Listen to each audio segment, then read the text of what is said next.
मराठा आरक्षणाच्या मागणीसाठी मनोज जरांगे आजपासून आमरण उपोषण करणार आहेत। काल मराठा आरक्षण उपसमितीचे अध्यक्ष राधाकृष्ण विखे पाटील आणि भाजप आमदार प्रसाद लाड यांनी आंतरवली सराटीत जरांगेंची भेट घेतली आहे। 1.5 तास विखे पाटलांकडून जरांगेंची समजूत काढण्याचे प्रयत्न झाले, मात्र चर्चेत कोणताही तोडगा निघाला नाही।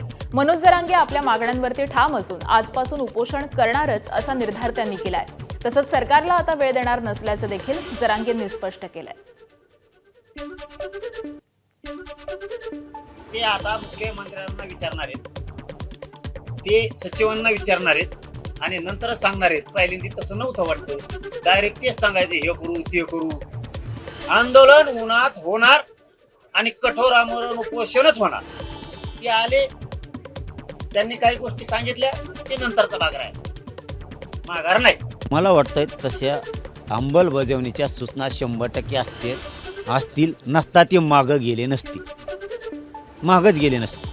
ते इथंच काहीतरी ते तिकडूनच म्हणले होते, लाड साहेब बी म्हणले होते ट्विट करून की मी येतोय दिलेला शब्द पाळायला।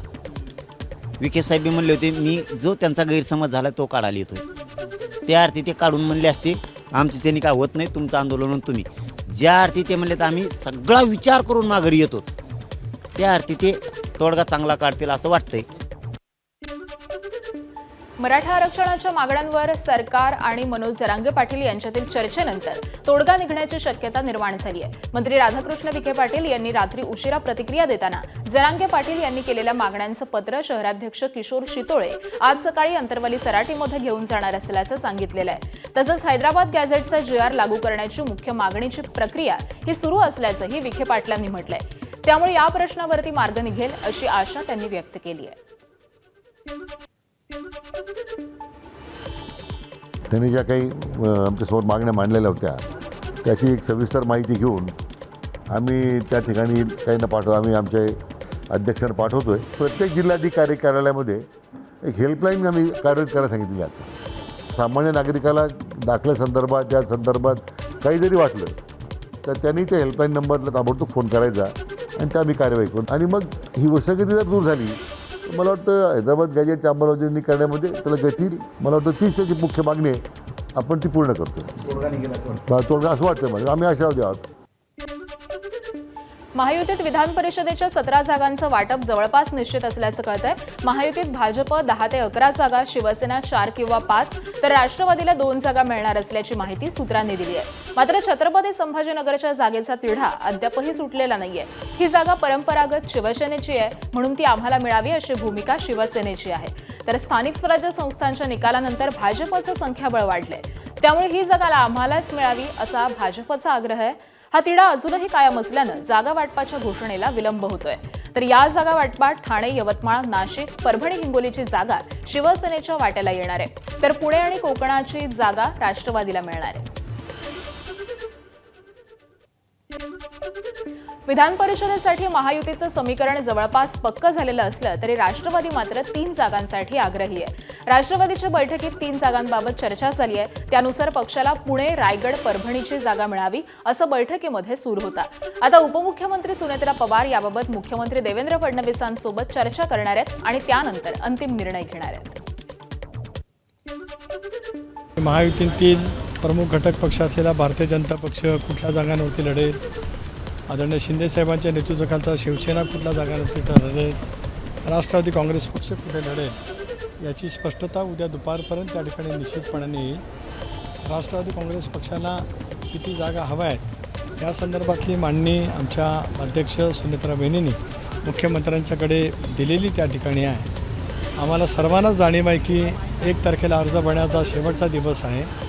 उद्या अर्ज भरण्याची प्रक्रिया सुरू आहे, रविवारी तर सुट्टीच आहे, त्यामुळे उद्या दुपारपर्यंत या संदर्भातला निर्णय होईल आणि मग राष्ट्रवादी काँग्रेस पक्षाच्या वाट्याला ज्या जागा येतील त्या ठिकाणी उमेदवार कोण होतील या संदर्भातली सुद्धा अंतिम घोषणा त्या जागा वाटपाच्या नंतर नक्कीच पक्षाकडनं केली जाईल।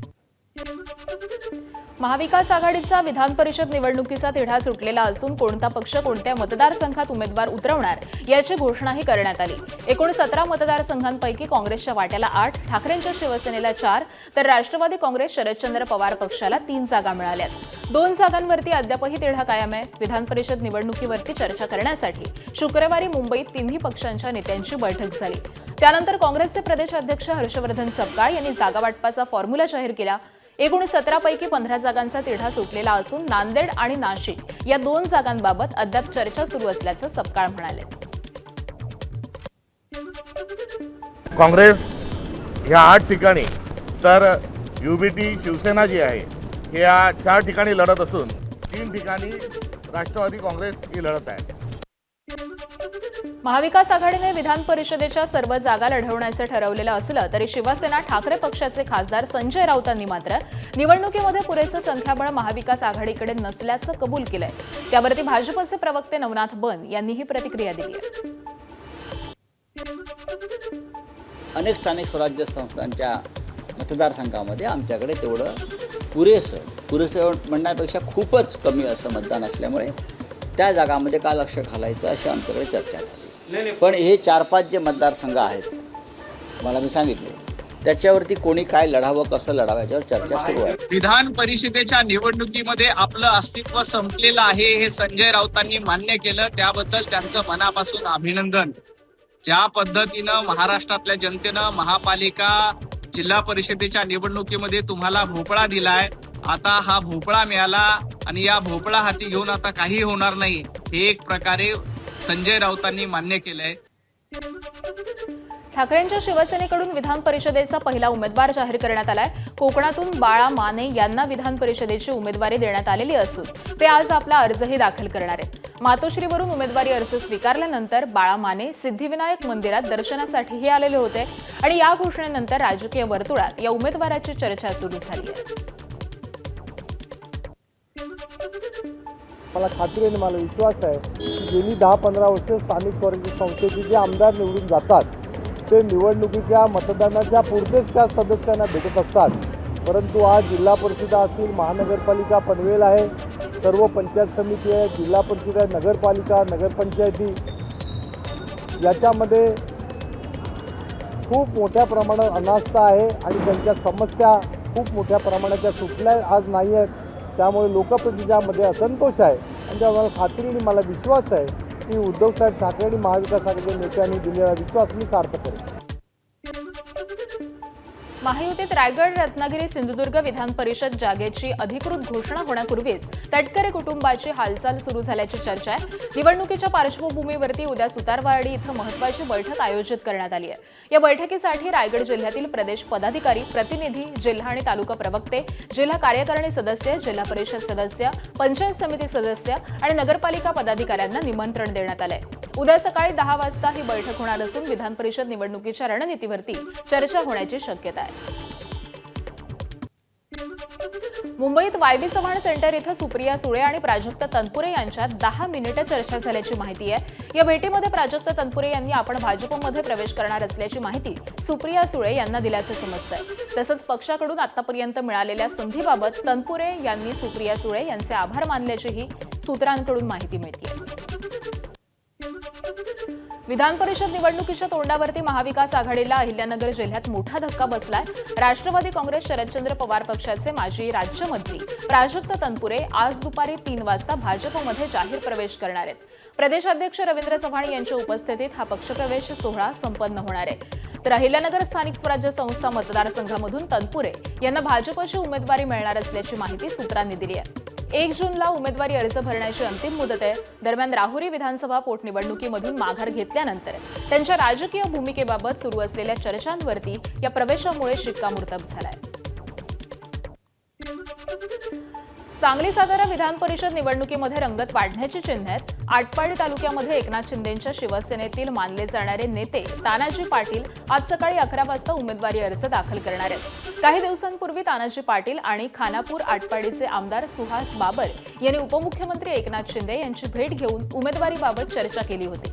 जिल्हा परिषद सत्ता स्थापनेवेळी महाविकास आघाडीला अप्रत्यक्ष मदत केल्यामुळे तानाजी पाटील यांना जयंत पाटील यांचंही समर्थन असल्याची चर्चा आहे. त्यामुळे ते अपक्ष म्हणून अर्ज दाखल करणार की कोणत्या पक्षामधून एबी फॉर्म मिळणार याकडे आता सगळ्यांचंच लक्ष लागलंय.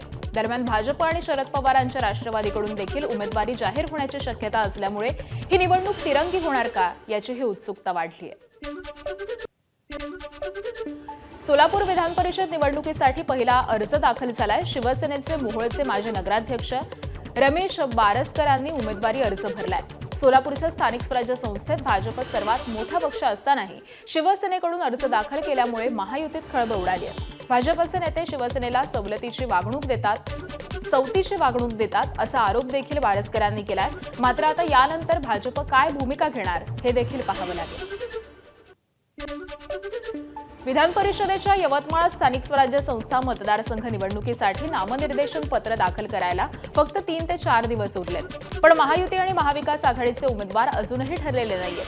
ही जागा काँग्रेसला सुटेल आणि उमेदवार स्थानिक जिल्ह्यामधीलच असतील, असं काँग्रेस जिल्हाध्यक्ष सचिन नाईक म्हणाले. तर दुसरीकडे महायुतीनं याआधी 2 वेळा बाहेरच्या जिल्ह्यामधील उमेदवारांना संधी दिली. यावेळी ही जागा शिवसेनेला सुटून पुन्हा बाहेरचा उमेदवार येण्याची शक्यता आहे. त्यामुळे महायुतीच्या मतदारसंघामध्ये नाराजी आहे आणि याचा फायदा महाविकास आघाडीला होईल असा दावा काँग्रेसनं केलाय. मंगळवारी मुंबईमध्ये राष्ट्रवादी काँग्रेसची बैठक पार पडली. या बैठकीमध्ये तटकरे आणि भुजबळांमध्ये शाब्दिक वाद झाल्याची चर्चा होती. मात्र या वादाच्या चर्चा भुजबळ आणि तटकरे यांनी फेटाळल्या. तसंच कालच्या बैठकीनंतर हे दोघेही नेते एकत्रपणे माध्यमांशी संवाद साधण्यासाठी आलेले होते. यावेळी भुजबळ आणि तटकरे एकमेकांच्या खांद्यावरती हात टाकून गप्पा मारताना दिसले. हा वितंडवाद जो आहे काय झाला असं पसरवण्याचं काम, पवित्र काम आपण लोकांनी केलेले आहात. असा काही वितंडवाद झालेला नाही.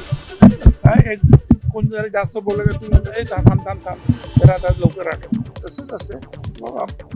त्याच्या पलीकडे काहीही नाही. आता आपण लोकांनी सांगितलं वितंडवाद, आता आपण बघा हम साथ आहे. हिंगोलीत झालेल्या शिवसेनेच्या शिवसंवाद कार्यकर्ता मेळाव्यात खासदार श्रीकांत शिंदे यांनी आमदार संतोष बांगर यांचं कौतुक केलंय. उपमुख्यमंत्री एकनाथ शिंदेंप्रमाणेच संतोष बांगरही लोकांची कामं करतात असं श्रीकांत शिंदे यांनी यावेळी सांगितलं. मतदारसंघ कसा बांधावा हे इतर आमदारांनी बांगर यांच्याकडून शिकावं असंही त्यांनी नमूद केलंय. बांगर यांना मंत्रिपद मिळावं अशी मागणी सध्या होत असताना श्रीकांत शिंदेंच्या या कौतुकामुळे राजकीय वर्तुळामध्ये चर्चांना उधाण आलंय. त्यांच्याकडे त्याला जे का आपल्याकडे ते काढून देण्याचं काम शिंदे साहेब करत होते.